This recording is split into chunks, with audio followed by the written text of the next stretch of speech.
حسنا سأخلص أو أستنبط استنباطا مما قد تحاورنا عن الأفلام والأسباب التي يؤدي إلى أننا نحب تلك الأفلام.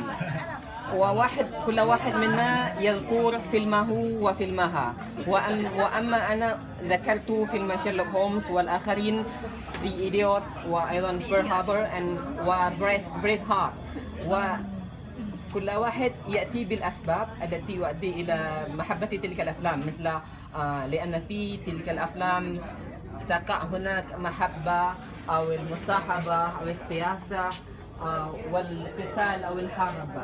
Jadi masing-masing kami sudah men-share film kesukaan kami dan sebab mengapa menyukai film itu, seperti film Braveheart, film Pearl Harbor, Sherlock Holmes.